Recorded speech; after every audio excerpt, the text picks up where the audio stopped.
Welcome guys. GK MCQ gem के channel में आपका बहुत बहुत स्वागत है।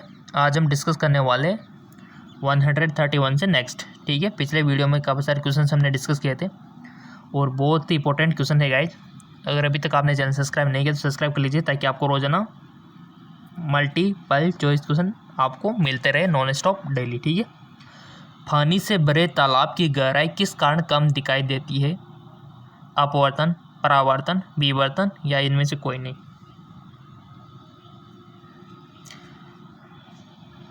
चूज कर लिया होगा आपने। इसका राइट ऑप्शन होगा आपका, लेट मी चेक, अपवर्तन। अपवर्तन के कारण क्या होता है? गहराई कम दिखाई देती है। अगर ये क्वेश्चन इसी प्रकार से पूछ लिया जाए कि पानी में रखी हुई कोई भी पेंसिल हो गई, छड़ हो गई, मुड़ी हुई क्यों दिखाई देती है, किस कारण से दिखाई देती है, फिर आपका आंसर क्या होगा? वेरी गुड, फिर भी आपका आंसर अपवर्तन ही होना चाहिए। ठीक है, क्योंकि ये अपवर्तन की घटना है। अगर मान लो क्वेश्चन अलग अंदाज से पूछ लिया जाए, किस प्रकार से कि पानी में, ठीक है, पानी के अंदर कोई भी सिक्का है वो हमें उठा हुआ क्यों दिखाई देता है? हम अगर यहाँ से देखें तो ये उठा हुआ क्यों दिखाई देता है? तो फिर भी आपका क्या आंसर क्या होगा?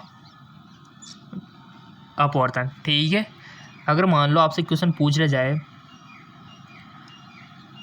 कि कोई भी वस्तु, ठीक है, जैसे हम देख पाते हैं ना, आपने देखा होगा कई बार गर्मियों के दिनों में हम जैसे ही चलते हैं या फिर कोई भी सड़क हो गई, मान लो ये सड़क हो गई आपकी, ठीक है, तो आप इस पर चलते हो गर्मियों के टाइम पे, आपने पानी पानी पानी सा देखा होगा कि पानी दिखता है, लेकिन जब आप आगे बढ़ते हो वो पानी और आगे चला जाता है। जैसे आप वहाँ जाते हो वो पानी और आगे दिखाई देता है, मरक तरसना जिसको बोलते हैं। ये किसके कारण होता है बताइए? ये गलत बात है, ये अपवर्तन से नहीं होता, ये होता है पूर्ण आंतरिक परावर्तन की घटना से होता है। ठीक है, मरीचिका, थोड़ा सा ध्यान रखना इस बात का। अगर ये क्वेश्चन पूछ लिया जाए कि हमें आकाश नीला क्यों दिखाई देता है, फिर ये अपवर्तन के कारण बहुत सारी घटनाएं, जैसे इंद्रधनुष का बनना, तारों का टिमटिमाना, काफ़ी सारी घटनाएं आप देखते होंगे, इनके रीजन इनमें से कुछ होता है। ठीक है, चलता है की और। साबुन के बुलबुलों के चमकीले रंग निम्नलिखित से किसके कारण होता है? साबुन से आपने देखा होगा बचपन में, तो आप काफ़ी नए होंगे साबुन से, तो देखे होगा बुलबुले रंगीन रंगीन। ठीक है, तो किस कारण से? प्रकीर्णन, विक्षेपण, विवर्तन, इनमें से कोई नहीं। बहुत अच्छा क्वेश्चन है। बनते हैं कपड़े धोते टाइम पे, नहाते टाइम पे बुलबुले बनते हैं रंगीन रंगीन, तो वो किस कारण से बनते हैं? तो कौन सी साइंस लग गई है जो उसके कारण रंगीन हो गए वो? तो किस कारण से? प्रकीर्णन। याद रखना, किसके कारण? प्रकीर्णन के कारण फैला देते प्रकाश को। अगला क्वेश्चन, निम्नलिखित में से किस में उच्चतम ऊर्जा होती है? नीले प्रकाश में, लाल प्रकाश में, पीले प्रकाश में, हरे प्रकाश में? सो इसका राइट ऑप्शन हो जाएगा आपका नीले प्रकाश में, ब्लू। अगला question,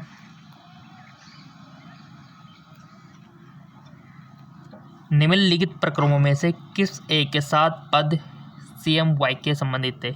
offset printing, voting machine, railway संकेतन, इनमें से कोई नहीं। Right option offset printing.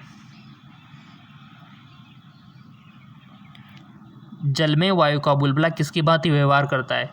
उत्तल लेंस या फिर उत्तल दर्पण या फिर अवतल लेंस या फिर अवतल दर्पण? बहुत अच्छा क्वेश्चन है। सो इसका राइट ऑप्शन है आपका अवतल दर्पण। याद रखना, क्वेश्चन काफी बार पूछा जा चुका है, अवतल दर्पण की भांति काम करता है। और कितने अच्छे MCQs है। प्रकाश की गति किसके बीच से जाते हुए न्यूनतम होती है? हमने आपको बताया था कि ध्वनि की गति, प्रकाश की गति दोनों ऑपोजिट होती है। ध्वनि जो है ठोस में अधिक होती है, द्रव में कम होती है, वायु में और कम, निर्वात में 0। ठीक है, जबकि प्रकाश की गति निर्वात में तेज, वायु में थोड़ी कम, द्रव में थोड़ी कम, ठोस में बिल्कुल कम। ठीक है, उल्टा है एक दूसरे के। तो प्रकाश की गति किसके बीच से जाते हुए न्यूनतम होती है? बता दो, अब तो हमने बता दिया आंसर। वायु, जल, कांच, निर्वात, किसमें कम होगी प्रकाश की गति? जी हाँ, बिल्कुल कांच। कांच क्योंकि एक ठोस है और ठोस में कमी होती है वैसे। ठीक, चलता है और। कल का वीडियो देखा होगा तो समझ में आ गया होगा। किसी तारे के रंग से तारे का क्या पता चलता है? तारे की दूरी, तारे का तापमान, तारे का भार, तारे का आकार। रंग से क्या पता चलता है? बहुत अच्छा क्वेश्चन, इंपॉर्टेंट क्वेश्चन। चूज कर लिया करो, आप बार बार कहने की जरूरत नहीं होनी चाहिए, आप वैसे चूज कर लिया करो जैसे हम आंसर इसका क्वेश्चन पढ़ते हैं, क्वेश्चन पढ़ के कंप्लीट, तो आंसर सोच लिया करो आप ही, क्योंकि आंसर तो हम बता ही रहे सभी का, कोई दिक्कत वाली बात है ही नहीं। तारे का ताप, ठीक है, क्या पता चलता है? तारे का ताप। अगले क्वेश्चन लॉन्ग है तो थोड़ा एडजस्ट भी हम कर सकते हैं इसको, वो ज़्यादा लॉन्ग है तो कोई दिक्कत नहीं। निम्नलिखित स्थितियों में से किसमें दोपहर को आपकी छाया सबसे छोटी होती है? क्वेश्चन क्या पूछना चाहता है? थोड़ा सा दिमाग लगाओ कि निम्नलिखित तिथियों में से किसमें दोपहर को आपकी छाया सबसे छोटी होती है? 12 अप्रैल, 2 मार्च, 18 मार्च या फिर 21 जून। सो इसका राइट ऑप्शन हो जाएगा आपका 21 जून। अब आपसे पूछ लिया जाए कि 21 जून को क्या मनाया जाता है, आपका आंसर क्या होगा? जी हाँ, बिल्कुल 21 जून को अंतर्राष्ट्रीय योगा दिवस मनाया जाता है। ठीक है, अंतर्राष्ट्रीय योगा दिवस मनाया जाता है 21 जून को। और आपसे पूछ लिया जाए कि विश्व पर्यावरण दिवस कब मनाया जाता है? सबको पता है, 5 जून। चलता है क्यों, ये बेसिक इन्फॉर्मेशन है, याद होना चाहिए आपको। पीले रंग का पूरक रंग है? नारंगी, लाल, नीला, हरा। पीले रंग का पूरक रंग का आपको बताना है। सो गाइस जो है आपका नीला। अगला क्वेश्चन, पानी के ऊपर तेल परत का चमकना उदाहरण है? व्यतिकरण का, प्रकीर्णन का, अपवर्तन का, इनमें से कोई नहीं। पानी के ऊपर तेल परत का चमकना उदाहरण है। राइट ऑप्शन इज व्यतिकरण का। पढ़ा ना व्यतिकरण आपने 12th में, बहुत अच्छा चैप्टर है व्यतिकरण। विनाशी व्यतिकरण का नाम सुना होगा आपने। चलता है एक और। अगला क्वेश्चन है आपकी कंप्यूटर मोबाइल स्क्रीन पे। तरणताल वास्तविक गहराई से कम गहरा दिखाई देता है, इसका क्या कारण है?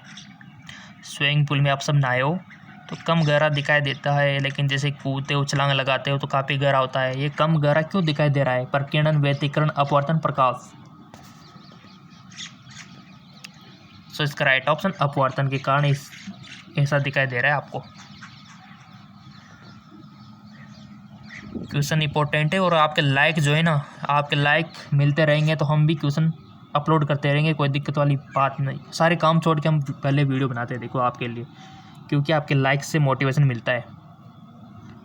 ठीक है, तभी तो आपको नॉन स्टॉप मिलते रहते हैं ना क्वेश्चन। बाह्य अंतरिक्ष में किसी अंतरिक्ष यात्री को आकाश दिखाई देगा? सिंपल सी बात है, अंतरिक्ष में है तो अपवर्तन तो होगा नहीं, अपवर्तन नहीं होगा तो सिंपल सी बात है ब्लैक ही दिखाई देगा, क्योंकि अपवर्तन के कारण तो नीला दिखाई देता है, और वो ही नहीं होगा तो फिर ब्लैक दिखाई देगा।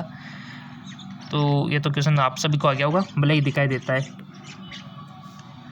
क्योंकि वहाँ पर एयर वेयर कुछ भी नहीं है तो अपवर्तन ही नहीं होगा। क्वेश्चन लॉन्ग है बट ईजी है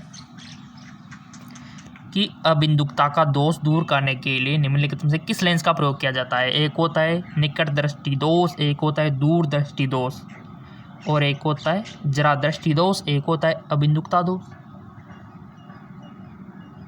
तो किस लेंस का प्रयोग किया जाता है? अवतल लेंस, उत्तल लेंस, सिलेंडरी लेंस और दीपोक्सी लेंस। गाइज हम आपको बता दें, ये जितने भी दोष है ना, निकट दृष्टि दोष, दूर दृष्टि दोष, जरा दृष्टि दोष, ठीक है, इनका थोड़ा सा ध्यान रखना। यहाँ से इनका सॉल्यूशन पूछा जाता है कि कौन सा लेंस किस में काम करेगा।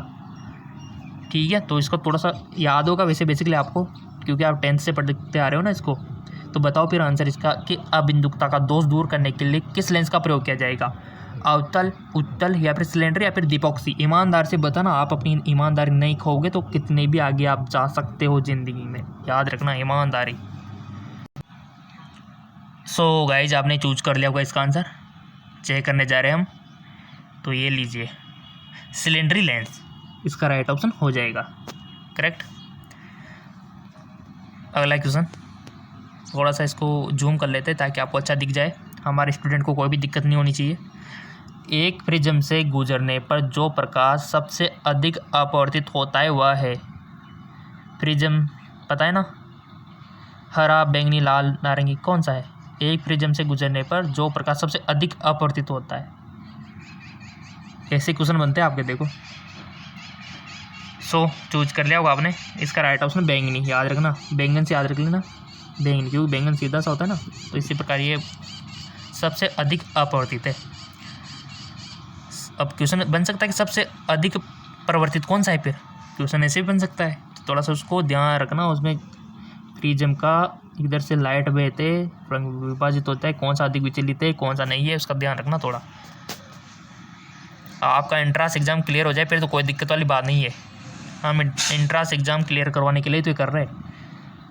वस्तुओं का आवेशन किसके हस्तांतरण के फलस्वरूप होता है, न्यूट्रॉन, प्रोटॉन, इलेक्ट्रॉन, पॉजिट्रॉन। और हम आपको नॉलेज उतनी दे रहे हैं जिससे आपका एंट्रांस एग्जाम क्लियर हो जाए, ना तो उससे ज़्यादा ना उससे कम, ठीक है।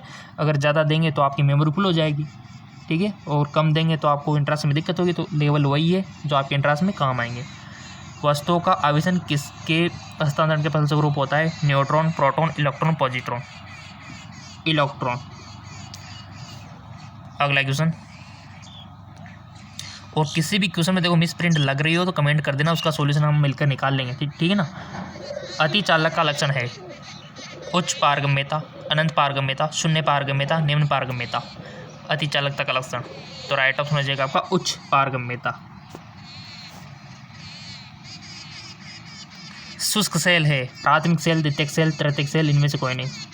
राइट ऑप्शन इज प्राथमिक सेल, प्राथमिक सेल, ठीक है। अगला क्वेश्चन, तड़ित चालक का आविष्कार किसने किया, lord Stern, Benjamin Franklin, Graham Bell, इनमें से कोई नहीं। तो राइट ऑप्शन हो जाएगा आपका बेंजामिन फ्रैंकलिन ने।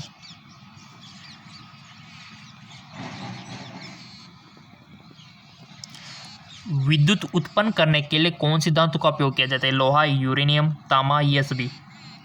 विद्युत उत्पन्न करने के लिए कौन सी धातु का उपयोग किया जाता है, यूरेनियम का, ठीक है, यूरेनियम का, याद रखना यूरेनियम। विद्युत ऊर्जा को यांत्रिक ऊर्जा में बदलने की युक्ति, आपकी जो विद्युत होती है, लाइट होती है, उसको यांत्रिक ऊर्जा में बदलने की युक्ति, डायनेमो, विद्युत मोटर, ट्रांसफर, इनमें से कोई नहीं।